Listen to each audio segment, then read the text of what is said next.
muhasabah diri, tidak sempat untuk evaluasi diri, apalagi melakukan perbaikan. Sudah tidak bisa melakukan perbaikan, saatnya dia game over, saatnya dia diambil oleh Allah Subhanahu wa taala. Ketika itu dia minta agar ditunda barang sebentar saja. 1 jam, 10 menit, 15 menit, dia ingin bersedekah sebanyak-banyaknya tapi tidak bisa. Seandainya dia ingin kembali, dia akan kembali. Dan ini adalah pernyataan orang-orang kafir ketika mereka diadab dalam neraka jahanam. Walau tara idzal mujrimuna nakisu ru'usihim 'inda rabbihim. Rabbana abasarna wa sami'na farji'na na'mal salihan inna muqinun.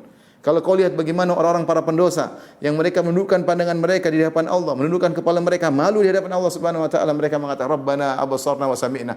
Ya Allah, sekarang kami sudah lihat dan kami sudah mendengar. Kami sudah yakin semuanya. Farji'na, kembalikanlah kami ke dunia. Na'mal salihan, kami akan beramal saleh.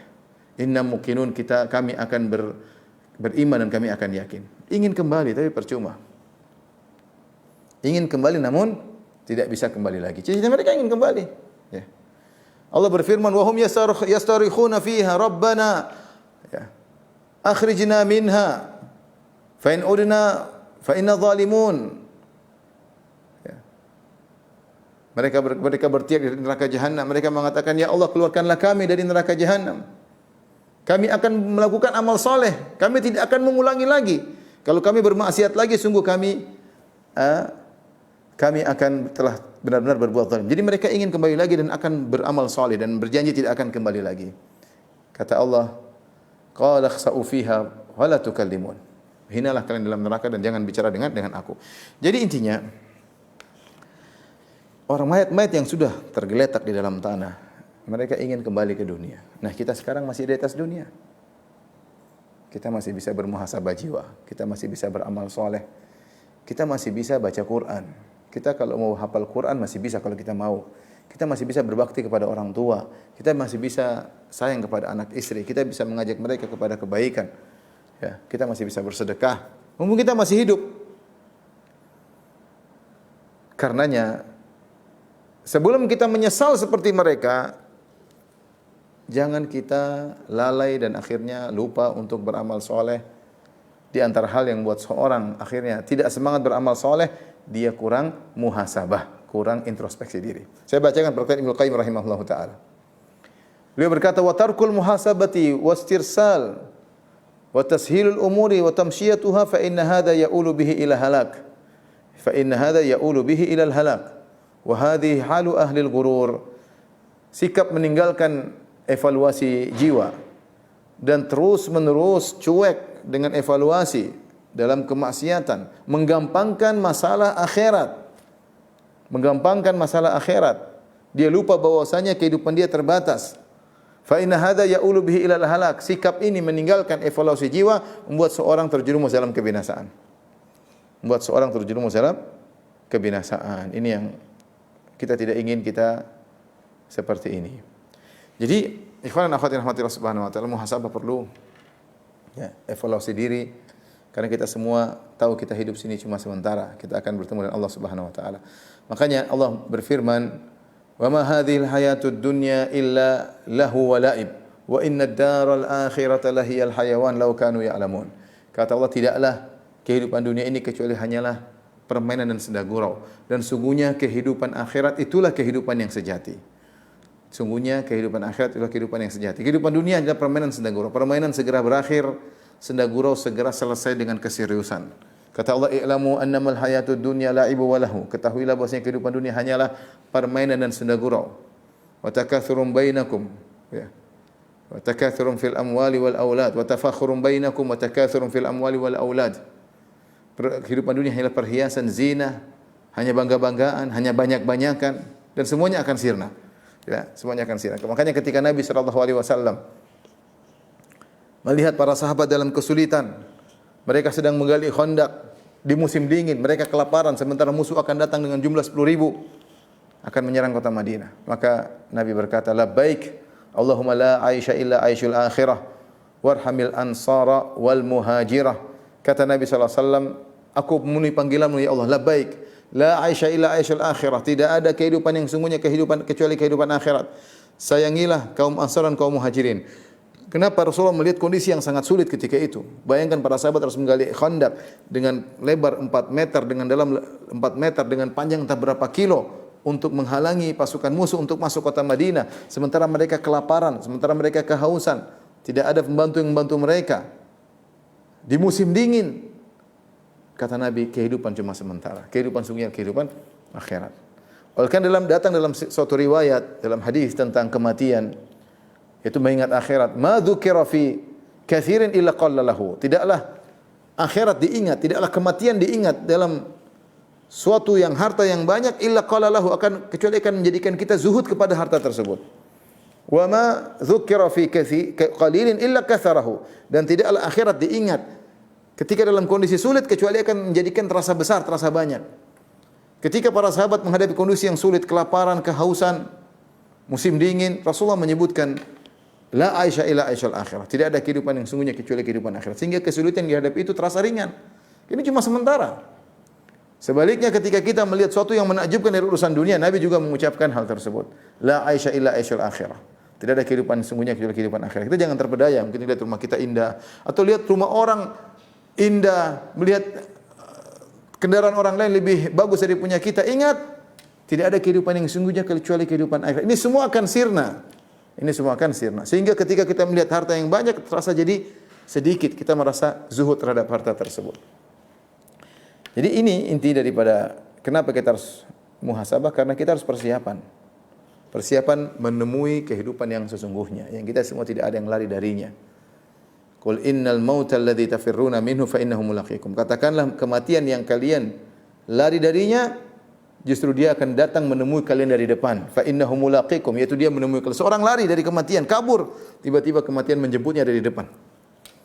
Dia tidak bisa kabur. Ainama takunu yudrikumul maut. Dimanapun kalian berada, maka kalian akan dijumpai oleh kematian. Jadi kematian menjumpai. Walau kuntum fi burujim musyayyadah, meskipun kalian berada di benteng yang sangat kokoh, siapapun kita, siapapun Anda, Allah mengatakan kullu nafsin dha'iqatul maut. Setiap yang berjauh pasti akan merasakan kematian. Mau dia raja, mau dia panglima, mau dia bodyguard, mau dia ahli karate, mau ahli bela diri, ahli senjata, mau dia jenderal, saatnya dipanggil oleh Allah tidak ada penundaan. Pasti mati. Ya. Kita lihat di berita ada seorang hebat luar biasa ya. Saya kadang kaget dengar berita waktu contoh cerita tentang baru-baru beberapa tahun silam, bagaimana hebat tentang seorang bodyguardnya, pengawal pribadi Raja Salman. Kalau kita baca biografinya ya rahimahullah, ya luar biasa ya. Bagaimana awasnya, pandangannya, bagaimana sigapnya mengawali Raja Salman, hafizahullah taala. Bagaimana dia hebat dalam menggunakan segala bentuk senjata, bagaimana dia bisa mengendarai semua kendaraan pertempuran, mau tank, mau pesawat terbang, mau helikopter, mau kapal selam, jago ya, segalanya, menggunakan segala model senjata, tangguh dalam segala medan pertempuran. Tiba-tiba meninggal dunia. Mau jago seperti apapun ya, kalau sudah datang malaikat maut tidak memperdulikan. Tidak mempersyaratkan orang mati harus tua terlebih dahulu. Tidak mempersyaratkan orang mati harus sakit terlebih dahulu. Tidak mempersyaratkan orang mati harus lemah dahulu. Orang bisa saja dipanggil, dicabut nyawanya oleh malaikat maut di puncak-puncak kejayaannya, di puncak-puncak kekuatannya. Tiba-tiba dicabut nyawanya oleh malaikat maut. Subhanallah ya.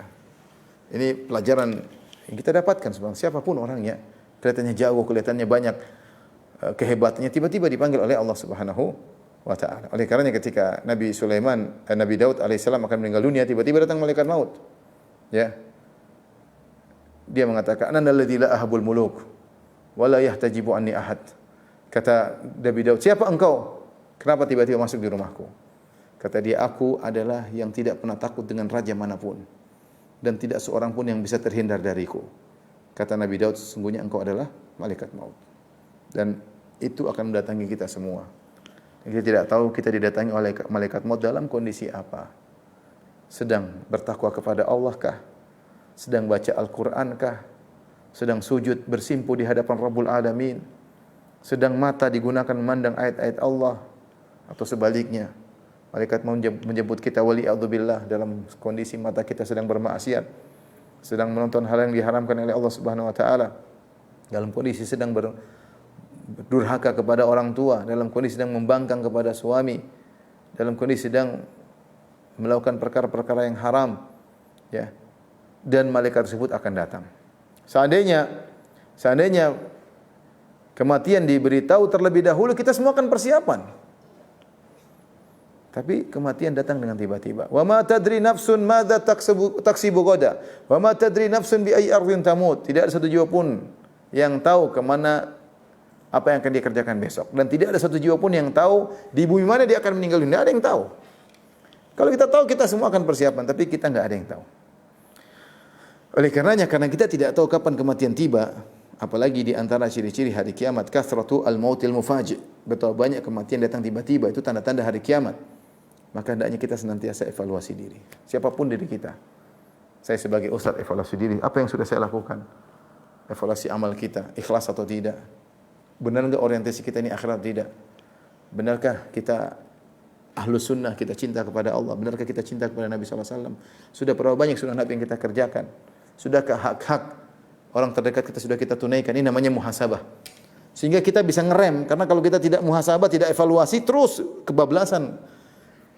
Melakukan kesalahan berulang-ulang tanpa evaluasi, akhirnya kebablasan. Ini tadi yang kata Ibnu Qayyim, tarkul muhasabah wal istirsalu wa tashilul umuri wa tamsyiyatuha fa inna hadha ya'ulu bihi ilal halak. Meninggalkan evaluasi jiwa, kemudian dibiarkan begitu saja, menggampangkan urusan, hal ini mengantarkan kepada kebinasaan.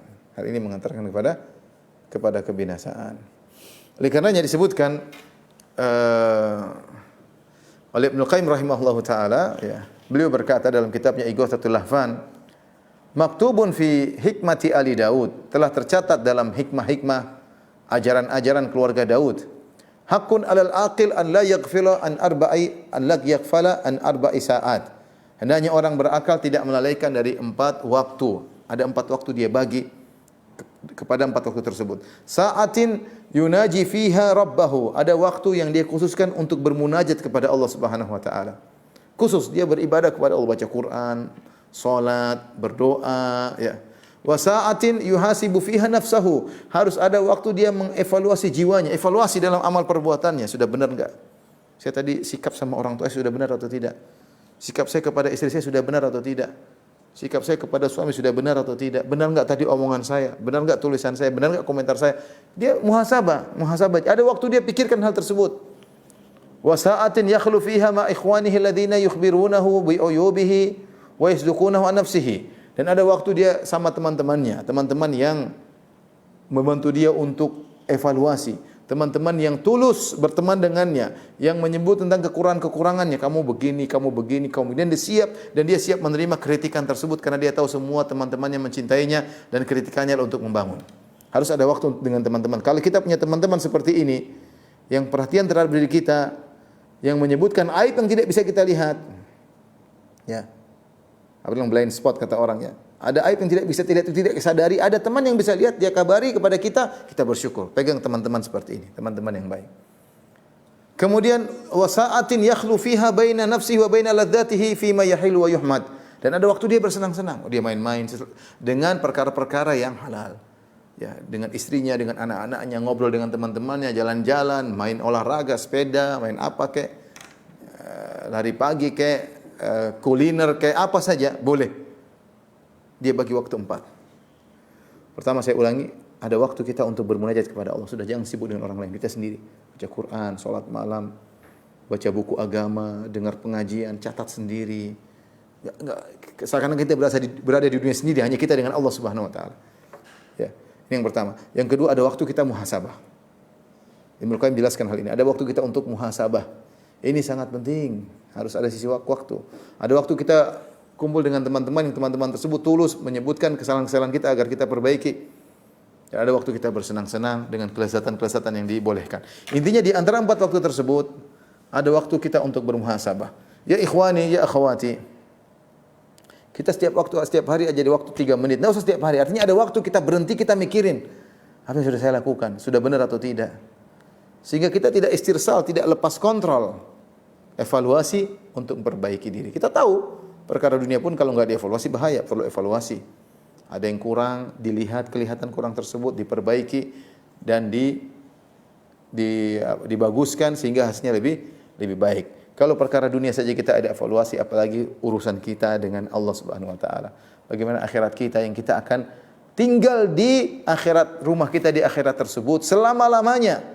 Bukankah kita ingin memiliki istana yang terindah di akhirat yang akan kita tinggal di situ selama-lamanya dengan berbagai macam keindahan isinya. Nah, lantas kenapa kita tidak evaluasi diri kita? Kenapa kita tidak evaluasi diri kita? Baik. Ikhwan dan akhwat yang dirahmati Allah Subhanahu wa taala. Bagaimana cara muhasabah?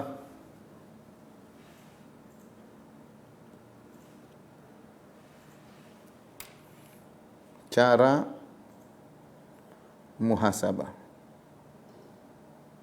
atau evaluasi diri. Ada dua ya. Yang pertama ya sebelum beramal. Sebenarnya ini bukan muhasabah, tapi ini apa namanya rambu-rambu agar kita lebih mudah nanti ke depannya ya. Sebelum beramal ada yang harus kita lakukan. Kemudian setelah beramal. Inilah evaluasi sungguhnya ya.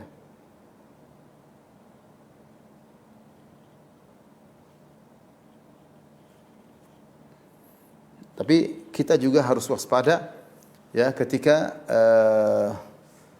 sebelum beramal. Kita cek ya ikhwan, kita cek sebelum kita beramal ikhlas enggak kita. Ini perlu ditanya.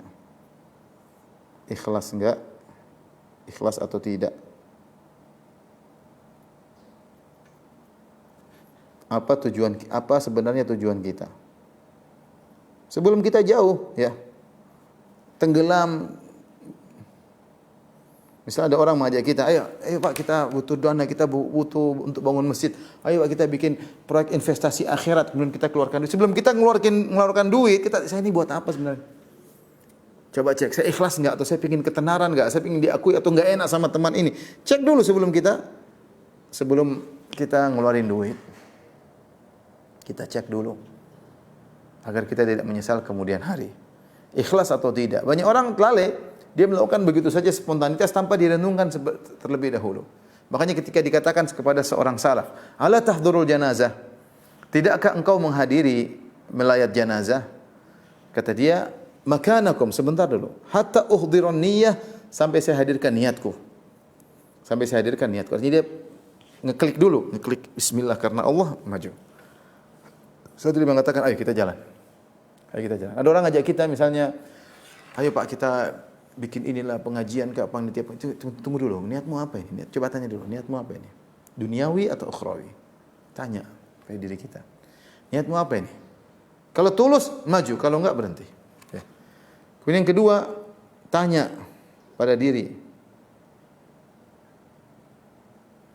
Yang dikerjakan ini sunnah atau bukan? Sunnah atau bukan? Cek. Sebelum kita terlalu jauh melangkah, cek dulu ini sunnah atau tidak. Jangan-jangan tidak sesuai dengan yang dicontohkan oleh Nabi sallallahu alaihi wasallam. Ini contoh. Kita sebelum beramal kita evaluasi niat kita. Ini kalau kita bilang sebelum beramal artinya ngecek niat ya. Ngecek kemurnian niat.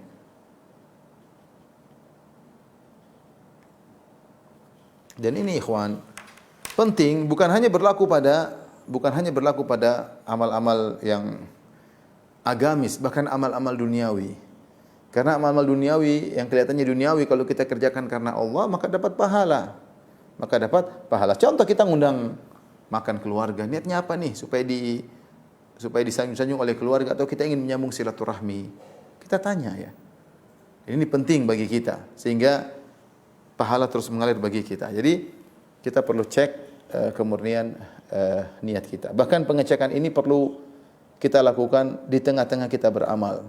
Karena niat itu bisa berubah di tengah jalan. Ketika tengah jalan kita periksa, saya masih ikhlas atau tidak. Saya masih tulus atau tidak? Perlu dicek. Sebentar saja, tapi ini punya pengaruh dalam keberkahan amal soleh kita, ya. Nah, kalau setelah beramal ini lebih lagi kita cek, ya. Kata Umar bin Khattab radhiyallahu anhu, hasibu anfusakum qabla an tuhasabu. Hisablah diri kalian sebelum kalian dihisab. Kata para ulama, siapa yang menghisab dirinya sebelum dihisab, maka hisabnya pada hari kiamat kelak akan lebih mudah, akan lebih ringan, ya. Tapi setelah beramal, ini evaluasi yang sungguhnya. Apa yang mau kita periksa? Ya, banyak hal yang mau diperiksa. Banyak amal yang hendak kita evaluasi. Hendak kita evaluasi. Misalnya tentang harta, ya. Tentang harta. Itu kita hisab jiwa kita dulu. Dari mana dan buat apa? Dari mana ke mana?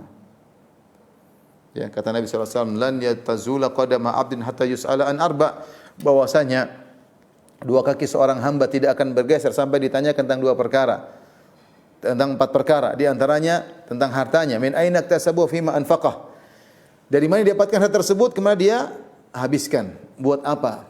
Pikir sekarang, kita dapat duit dari mana, kita makan dari harta halal atau tidak. Kalau harta haram, ingat sabda Nabi SAW, kullu lahmin nabata an suhmin fannaru aula biha. Setiap, ya, fannaru, ya, kullu lahmin nabata an suhtin fannaru aula bihi. Setiap daging yang tumbuh karena haram, maka lebih mudah, lebih layak untuk dibakar oleh api neraka. Kita pikirkan, duit dari mana? Kalau kita dapati duit kita halal, kemana kita habiskan? Lihat selama ini kita punya duit, kemana sih kita keluarkan? Kalau ternyata kita selalu kirim ke keluarga, kita selalu kirim kepada fakir miskin, kita gunakan untuk biaya anak istri, kita berikan kepada pembantu, berikan kepada supir, berikan. Alhamdulillah, puji diri, alhamdulillah, memuji Allah subhanahu, alhamdulillah, kita puji Allah yang telah beri taufik kepada kita untuk menghabiskan uang kita di jalan-jalan kebaikan. Ternyata untuk umrah, untuk haji, untuk membantu bencana, alhamdulillah. Tapi harus kita tanya dulu, uang saya ini benar atau tidak? Ya. Dan buat apa? Kemudian di antaranya, ya, yang akan ditanya pada hari kiamat kelak, an umri fima afnah, tentang umurnya. Umur. Sebelum kita ditanya, tanya dulu sendiri. Karena kalau kita tidak menghisap diri kita, kita akan tadi bablas. Istirsal tadi kata Ibnu Qayyim. Tanya tentang umur. Umur itu apa sih hakikat umur? Yaitu waktu kita.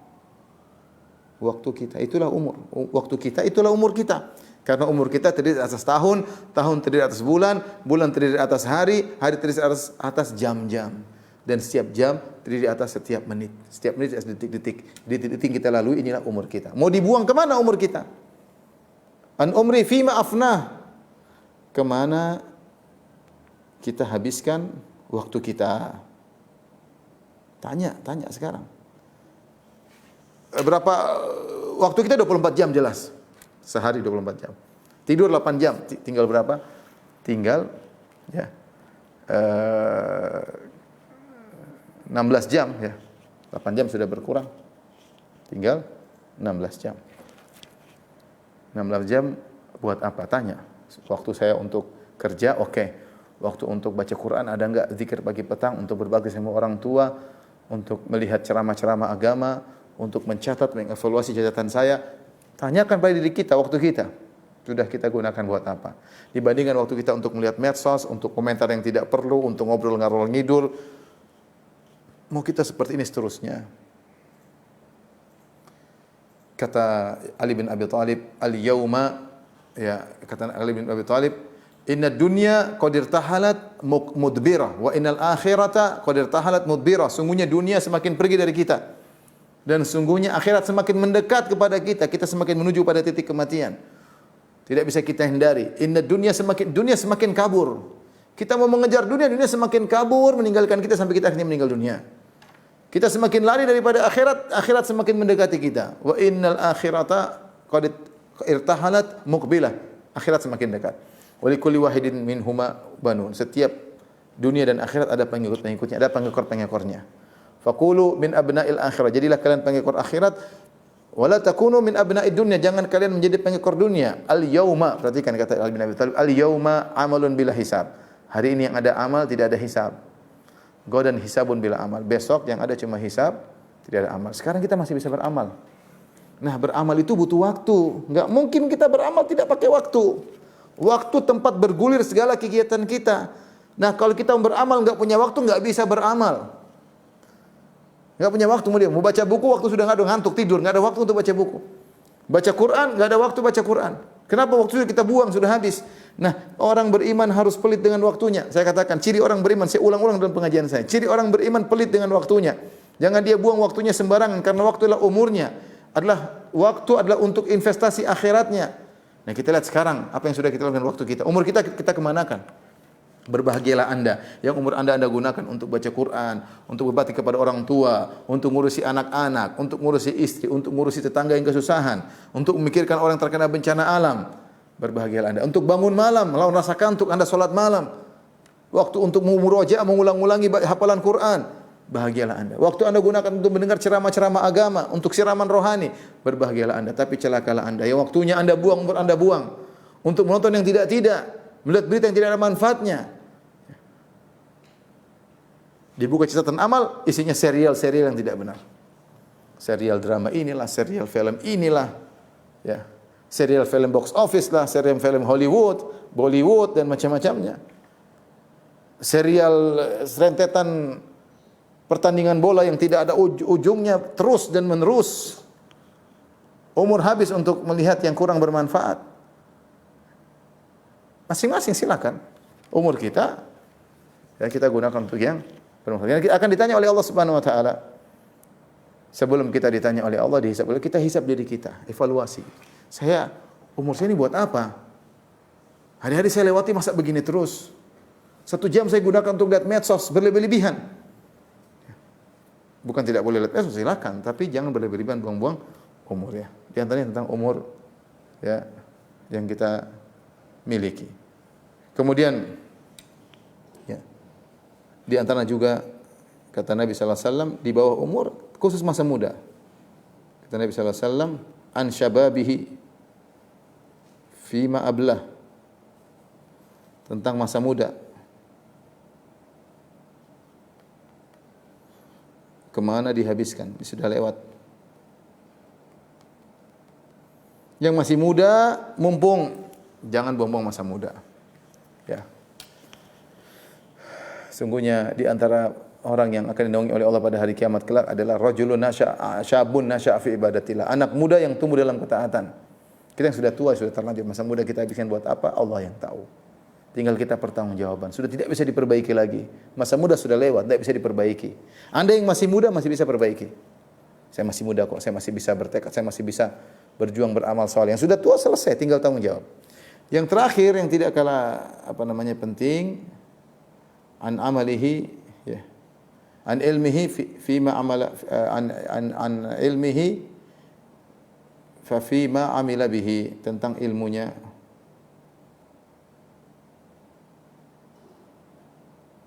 Apa yang sudah dikerjakan, diamalkan. Ini juga perkara yang berat. Kita nuntut ilmu. Sekarang pertanyaan, sudah kitakah amalkan ilmu kita tersebut? Terlalu banyak kita membahas tentang berbakti kepada orang tua. Sudahkah kita berbakti kepada orang tua? Sudah sering kita dengar pengajian tentang keutamaan bersedekah. Sudahkah kita bersedekah? Sudah sering kita dengar tentang keutamaan salat malam. Sudahkah kita salat malam? Ini harus kita hisab ya. Ini amal yang hendaknya kita evaluasi. Kemudian juga di antaranya hendaknya kita evaluasi anggota tubuh indera atau indera kita. Evaluasi tubuh kita, yaitu pandangan, kemudian pendengaran, kemudian hati. Ini juga harus diperhatikan. Pandangan, karena Allah mengatakan inna sam'a wal basara wal fuada kullu ulaika kana anhu mas'ula. Sungguhnya pendengaran, penglihatan dan hati semuanya akan dimintai pertanggungjawaban oleh Allah. Nah, kita renungkan tentang pandangan kita. Selama ini kita memandang hal baik yang baik-baik terutama para laki, ataukah kita memandang aurat wanita terbuka, wanita apa berjilbab, sehingga kita terbiasa melihatnya, kita tidak istighfar kepada Allah Subhanahu wa taala, kita reporter tidak memakai jilbab. Banyak ya. Kita lihat artis-artis begitu saja, lihat iklan-iklan yang di mana wanita tidak berjilbab dengan berbagai macam model iklannya ya. Dan demikianlah perempuan dijadikan jualan oleh para penjual. Jualan, semua iklan ada perempuannya dengan kemolekan tubuhnya, dengan keindahan raut wajahnya. Sehingga kita lihat, apakah kita tidak istighfar ketika melihat itu semua? Pendengaran, sudahkah kita evaluasi pendengaran kita? Sudah kita selama ini apakah ada orang gibah kita dengerin aja, atau kita malah ikut nimbrung bergibah, atau karena berita-berita hoax kita ikut dengar dan kita ikut sebarkan, ataukah kita mendengar hal yang tidak benar, musik-musik yang haram kita dengarkan? Ini semua kita muhasabah. Hati, terutama hati, sudah kita cek nggak hati kita ini, hati saya ini bersih atau tidak, dicek, ataukah banyak penyakitnya? Muhasabah. Apakah saya sudah tulus? Apakah saya tidak hasad? Apakah saya tidak dengki? Apakah saya sombong ataukah saya tawadhu? Ini semua dicek. Ini semua dicek ya. Dan harus kita cek. Saya katakan tadi evaluasi mingguan boleh, evaluasi harian lebih baik. Kita malam sebelum tidur atau setelah bangun tidur, kita sholat tahajud, kita renungkan tadi siang saya ngapain ya Allah. Ya Allah, astagfirullah, ternyata saya terlalu banyak ngobrol. Astagfirullah, ternyata saya buang-buang waktu, saya tidak baca Al-Quran. Astagfirullah tadi. Dengan itu kita evaluasi agar kita bisa merubah diri kita. Evaluasi bisa kapan saja ya, tapi di antara waktu yang indah evaluasi tatkala menjelang azan. Makanya Allah mengatakan wabil astarihum yastaghfirun. Di waktu sahur mereka beristighfar, setelah mereka salat malam mereka istighfar. Istighfar itu apa? Sebenarnya contoh evaluasi kecil. Kita evaluasi astagfirullah, astagfirullah. Kita ingat dosa kita astagfirullah, itu evaluasi sebenarnya. Evaluasi sehingga kita bisa memperbaiki diri menuju yang lebih baik. Baik.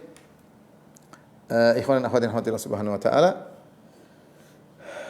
apa fungsi kita bermuhasabah ya? Faedah muhasabah yang pertama ya adalah kita tidak ujub ya. Faedah muhasabah.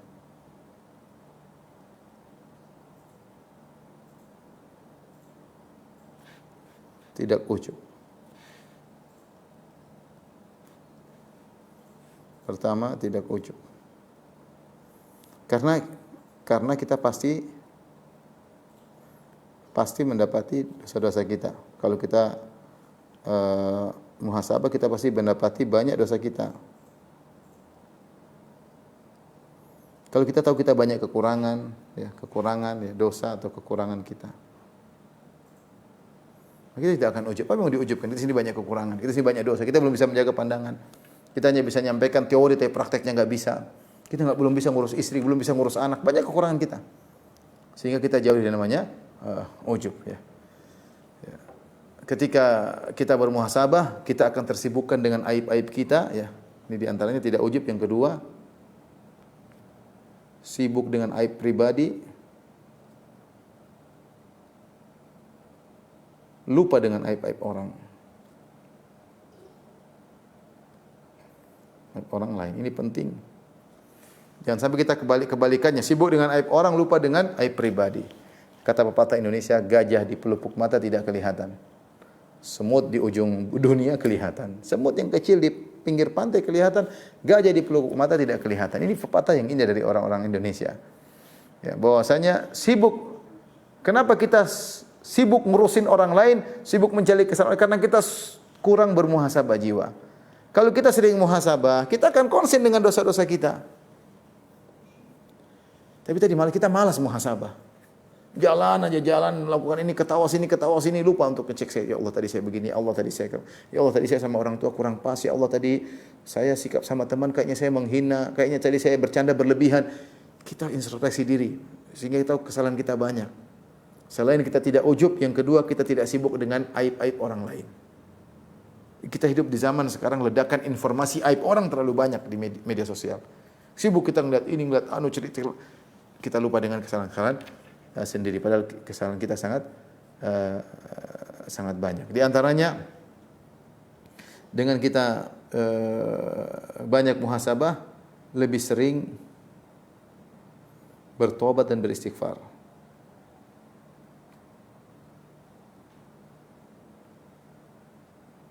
lisan kita astagfirullah, astagfirullah, terutama subhanallah, terutama menjelang subuh. Wabil ashari hum yastaghfirun, kata Allah, wabil ashari hum yastaghfirun.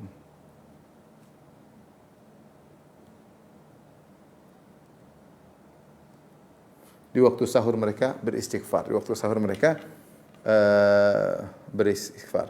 Kemudian antaranya faedah istighfar, kita tahu faedah muhasabah yang keempat, ternyata Allah sangat sayang kepada kita.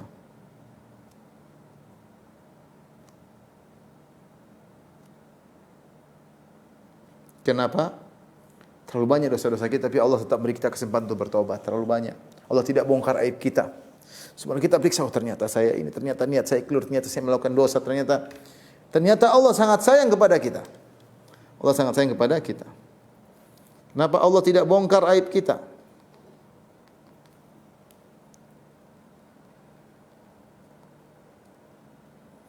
Allah tidak mengazab kita, menghukum kita atas dosa-dosa. Ya. Ini diantara faedah kita sering bermuhasabah, evaluasi diri. Ternyata dosa kita banyak. Kita kalau nggak evaluasi kita ujub, nggak evaluasi kita merasa diri kita hebat, kita banyak kesalahan. Banyak. Kita belum bisa sholat dengan sempurna, belum bisa baca Quran dengan sempurna, belum bisa berdakwah dengan sempurna, masih banyak kekurangan. Yang terakhir, orang sering bermuhasabah menjadi zuhud. Kenapa menjadi zuhud? Karena orientasi selalu akhirat.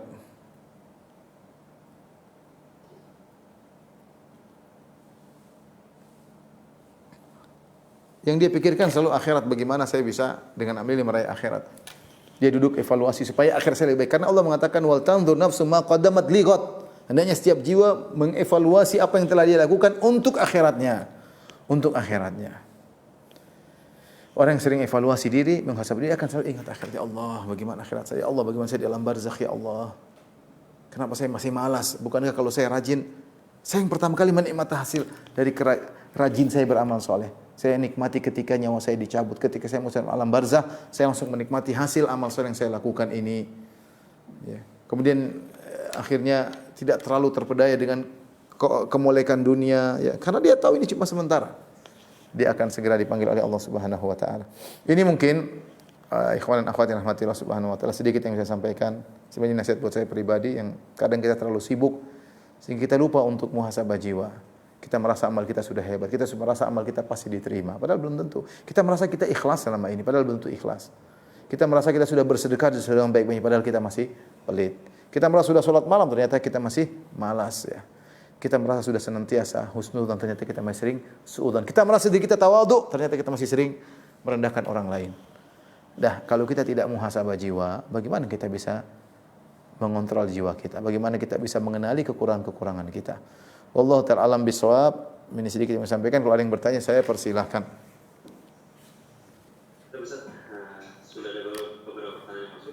Izinkan Anda bisa Silakan.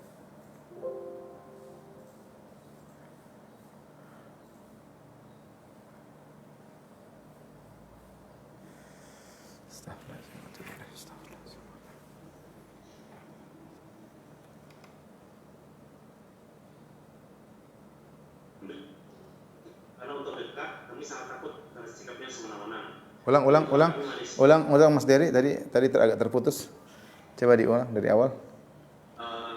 Jadi, pada maksud, saya memiliki mertua perempuan dan adik-adik ipar yang memiliki sifat manipulatif, mengumbar cerita-cerita fiktif pada keluarga besar. Saya dan suami saya selalu memaafkan perbuatan mereka, akan tetapi selalu berulang-ulang terus. Maka kami takut dengan sikapnya semena-mena. Di depan kami manis sekali perkataannya, tapi di belakang kami luar biasa kezaliman mulutnya. Kami sudah memiliki bukti-bukti cerita kosong mereka, sehingga saya dan suami berkomitmen untuk menjaga jarak dengan mereka. Saya dan suami selalu bermuhasabah diri, mungkin ada perilaku yang tidak disukai oleh beliau. Mohon Ustaz pencerahannya, apa yang harus kami lakukan perbuatan kami sebagai anak dan menantu yang baik dan kondisi tersebut. Ustaz. Ini mertuanya ya, mertuanya yang seperti itu. Ya Ustaz. Jadi mertuanya yang sering berbagi cerita yang tidak baik. Nah itu mereka katanya bagus, tawas di tengah mereka zolim katanya.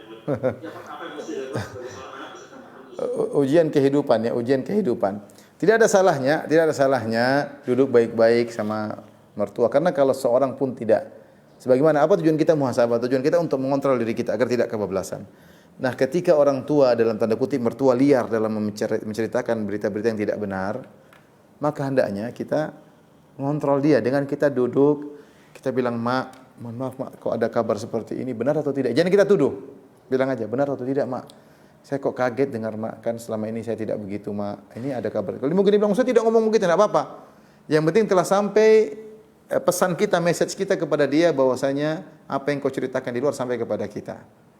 Nah, itu akan mengontrol atau akan merem sikap dia ya, dan ini demi kebaikan dia. Kita kan sayang sama mertua kita. Kita sayang, maka kita sampaikan. Adapun kita cuekin saja, tidak kita nasihati, terkadang tidak menyelesaikan masalah. Kasihan juga sama mertua. Kasihan juga sama mertua. Jadi yang maksud saya yang terbaik duduk sama, kumpulkan bukti-bukti, kemudian duduk sama ibu mertua atau bapak mertua, kemudian sampaikan, "Maaf Bu, maaf Mak, Masya Allah Mama ini orang baik." Kata-kata yang indah lah. Subhanallah, ada yang ngelapor sama saya begini. Apa benar Mama ngomong seperti itu misalnya? Ya gitu. Jadi kalau dia bilang enggak apa-apa. Ketika dia bilang enggak, dia akan untuk bicara lagi kedua kali, dia akan waspada. Ditanya, "Siapa yang ngomong begitu?" "Enggak usah tahu Mak, tapi ini benar atau tidak," gitu aja. Jadi harus ada teguran dan doakan orang tua, doakan mertua. Kasihan di masa tua kemudian melakukan fitnah-fitnah, dan maafkan. Maafkan, insyaallah itu menambah pahala bagi kita ya. Jadi tetap ditegur, wallahu taala alam bisawab. Kalau kita disuruh jaga jarak agak repot tuh mertua. Gimana mau jaga jarak?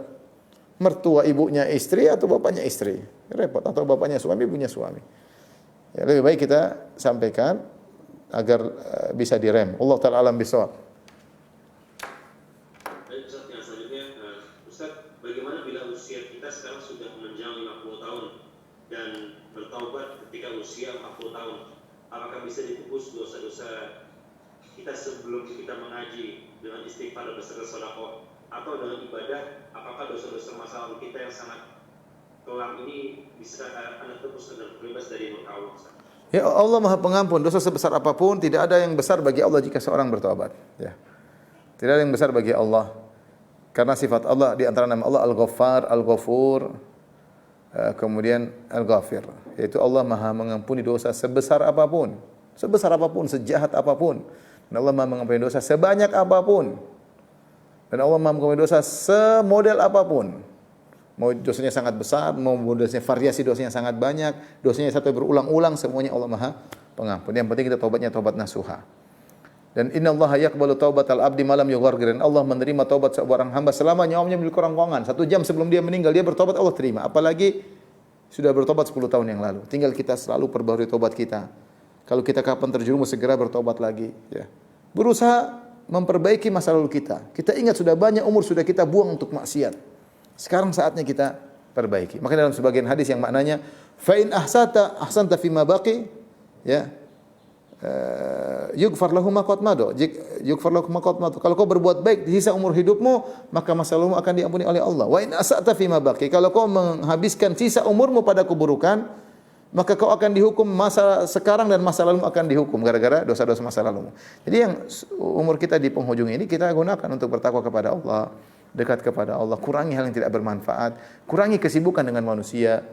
Di antara doa salaf ada yang mengatakan, ada di antara doa ulama yang berdoa, Allahumma azghilni bika an khalqik. Ya Allah, sibukkanlah aku dengan dirimu dari sibuk dengan orang lain. Artinya semua kita sibuk dengan Allah, sudah sibuk mencoba memahami ayat-ayat Allah, membaca Al-Qur'an. Ada kebutuhan dengan manusia secukupnya, apalagi umur kita sudah sedikit ya.